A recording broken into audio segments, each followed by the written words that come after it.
welcome back. I know that I literally just put up a video for our week 5, but I wanted to do week 6 because first of all I was behind on week 5. I just finished the book for week 6 and I'm so excited about it, and it's such a new book that I just really want to do this right now. This week we decided to read Lady Midnight by Cassandra Clare. To start it off, it was published this month, March 2016. It's young adult urban fantasy. If you haven't heard of Cassandra Clare's Shadowhunter world, then you've been living under a rock. There are quite a few main characters. There's just a lot of characters in general. Cassandra Clare just has so many people in her books, but just to name them off, there's Emma Carstairs, the Blackthorn family, including Julian, Mark, Ty, Livy, Drew, Tavi, and then we have Christina, Diego, Diana, and Malcolm. And we get to see Magnus again.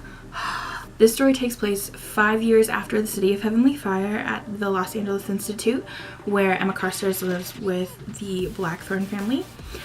She's focused on seeking revenge against the person who killed her parents. And then we have Julian as our second main character, who is her parabatai. I think I'm just gonna focus on Emma, Julian, and Mark. Emma is kind of awesome. She's our heroine. She's got her issues, obviously. She's stuck on the whole revenge thing, and it has kind of melded her into this obsessive magnet for trouble. She is so roughed up, it's not even funny. She tries so hard to prove herself. As she says a couple of times in the book, she's nothing special. The only reason she is as strong as she is because she keeps training. She just doesn't really do anything half-assed.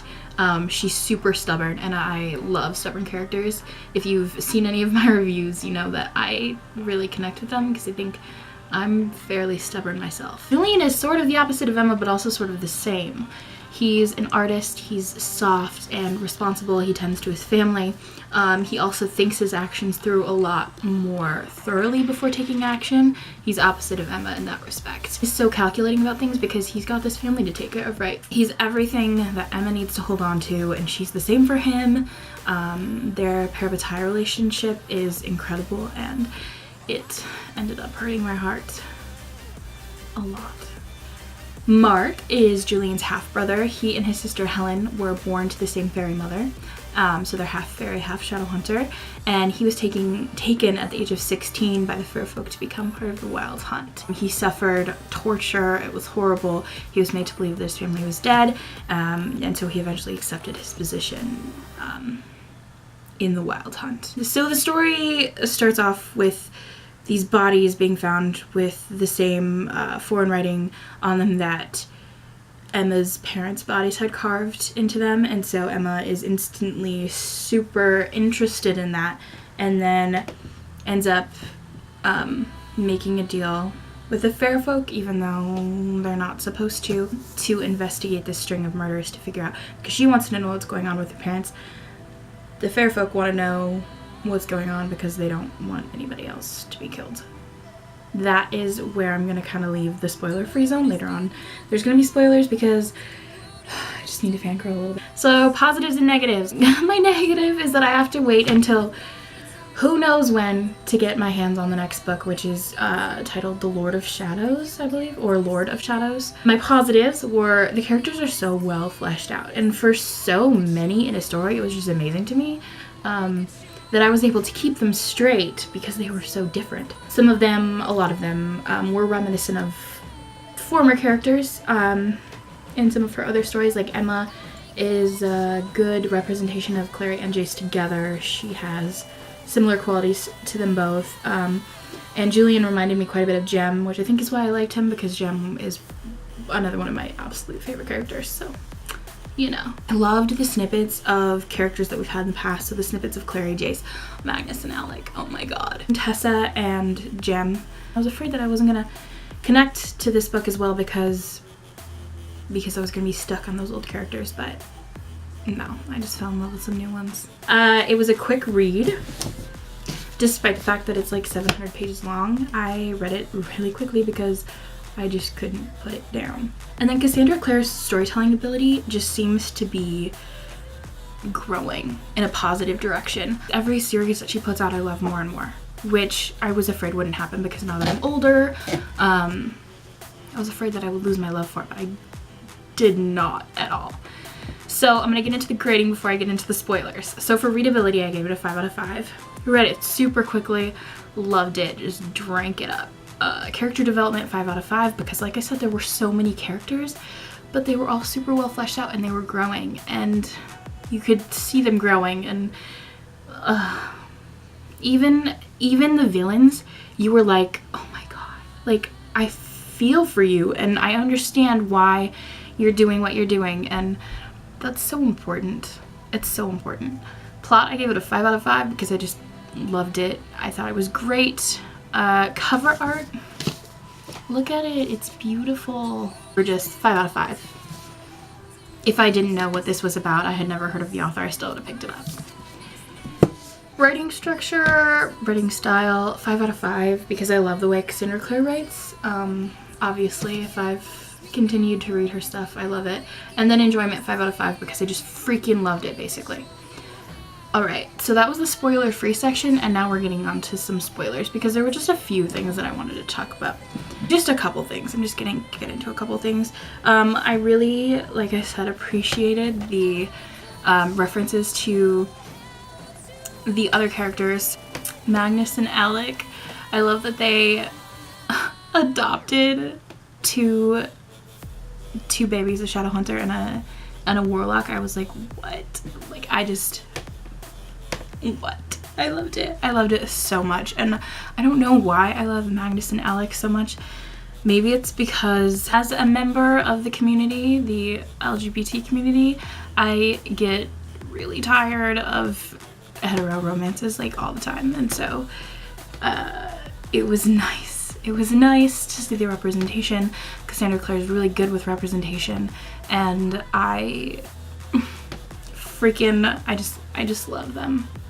So there's my little fangirl experience about them because they're like my favorite couple. And then Tessa and Jem as well. I really enjoyed having them in there because I love Tessa and Jem, and I was so sad because I thought that the story with them was going to be over, but now it seems that it's going to continue and we're going to see a lot more of them actually. So that is so rad. I'm so excited. Third, I'm going to talk about this Annabelle Lee obsession because Annabelle Lee was my very favorite Edgar Allan Poe poem when I was growing up. I named my, not my first car, because my first car got totaled like relatively early on, but my first car that was mine, that wasn't a hand-me-down, she was beautiful. She was yellow and bright, and which is funny because I named her Annabelle after the poem because I thought it was like so hopelessly romantic, which this story is, that story is. And Annabelle Lee is tied into it, and you find out that Annabelle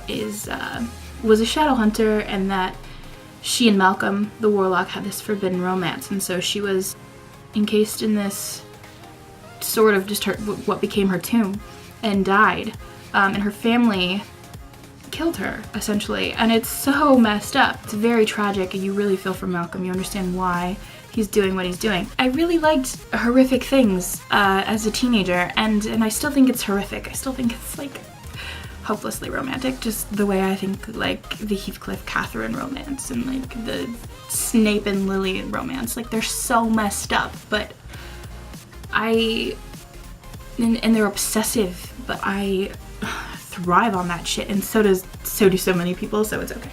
But the story of Annabelle Lee, it's so messed up. It's so dark. Like, he's sleeping with her corpse. It's like,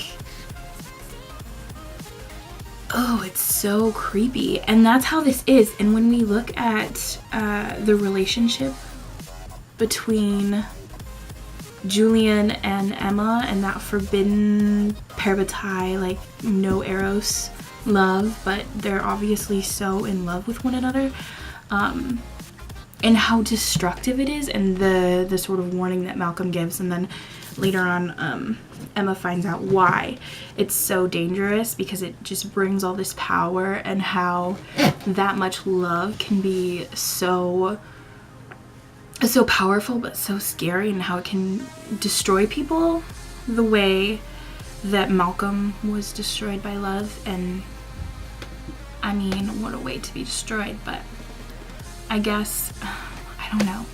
I mean, I don't really know what to say about it beyond the fact that This book is like straight up disturbing, and Emma has issues and Julian has issues, and I still love it. Emma knows how dangerous it is, and so she's trying to push Julian away, but I'm just so interested to see what happens next. And I hope that they don't end up destroying each other, but it's Cassandra Clare, and sometimes she likes to rip away people that we love, so I kind of wouldn't be surprised if it ended in a super tragic way. But I guess we'll see. And I guess that's where I'm gonna stop talking about it, because I'm still trying to wrap my mind around it. I'm in a book hangover right now. It's kind of sucked me in, and I'm just mostly depressed that I can't read what happens next yet, because it's probably not written yet. So thank you for listening to me fangirl if you got through this far in the video. I hope you didn't watch if you haven't finished reading yet. I did try to give the spoiler warning, but I won't give spoilers usually. But I was just really interested in seeing what other people had to say about it. So yeah, not sure what book we're gonna read next. That is up to Nicole because I suggested Lady Midnight. So we'll see what she chooses.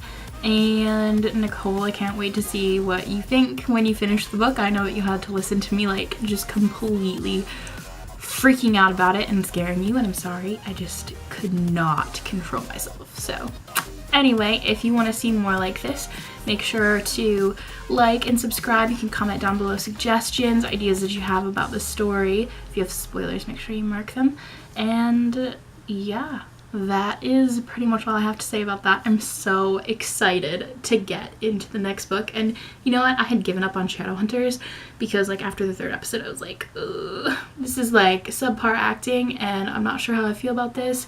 But you know what? I'm just like so obsessed with this world right now that I need to get back into it. Anything that I can do to get back into it, I'm going to now. So anyway, thanks for listening to me ramble. See you later.